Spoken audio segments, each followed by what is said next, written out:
Trigo, hello Gunners, welcome back sama gue Vero di review Arsenal lawan Bournemouth ya, dengan skor yang sangat-sangat gak gue sangka di atas ekspektasi gue, yang ini 4-0 men, 4-0.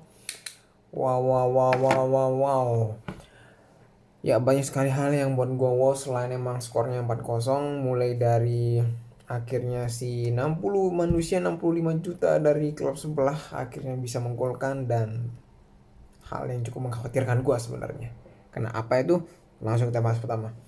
Oke, pertama gue nggak bahas pertandingan secara keseluruhan karena pertandingannya ini ya sorry, maksud gue nggak bahas yang detail banget, tapi secara garis besar uh, Arsenal menurunkan formasi yang sebenarnya udah gue ekspektasikan lah, kurang lebih kayak 4-2-3-1-nya, quarterbacknya nggak jauh berbeda, gelandang tengahnya nggak jauh berbeda. Kayaknya mungkin lebih ke di depannya aja yang gue masih sayangkan, masih Eddie Nketiah bukan Smith Rowe loh, atau minimal Nelson lah, walaupun gue pengen Smith Rowe ada di sayap kiri gitu. Nah akhirnya Gapsus ditaruh di sayap kiri gitu. Dan sepanjang babak pertama Arsenal cukup mendominasi melawan, dan juga dalam babak kedua. Dan yang buat gue kaget adalah kok tumben ya Bournemouth itu agak sedikit dalam artian keras kepala gitu. Biasanya Bournemouth yang kita kenal tuh kayak ya agak bertahan di belakang langsung. Ini zamannya Gary O'Neil ya, yang sekarang tuh pelatihnya Wolves nggak salah.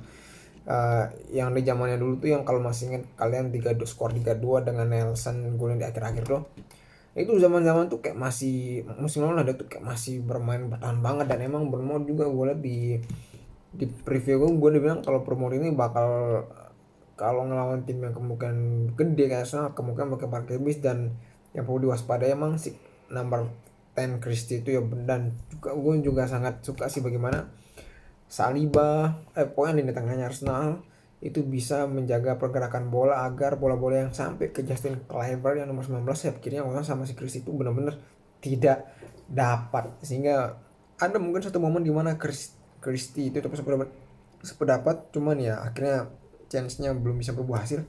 Itu pun chance yang di babak pertama loh ya.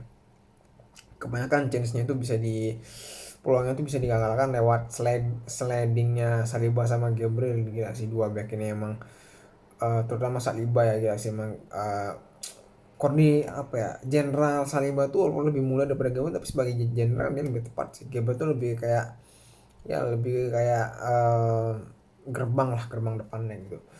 Babak kedua juga nggak jauh beda sebenarnya, lebih efektif lagi, dan Bournemouth makin lebih hancur lagi, nggak tahu terorganisir, banyak ruangan yang sulit ditutup, kurang disiplin. Terlepas emang dari Bournemouth kualitas segitu, tapi kan ya emang Arsenal juga cukup bagus sebenarnya.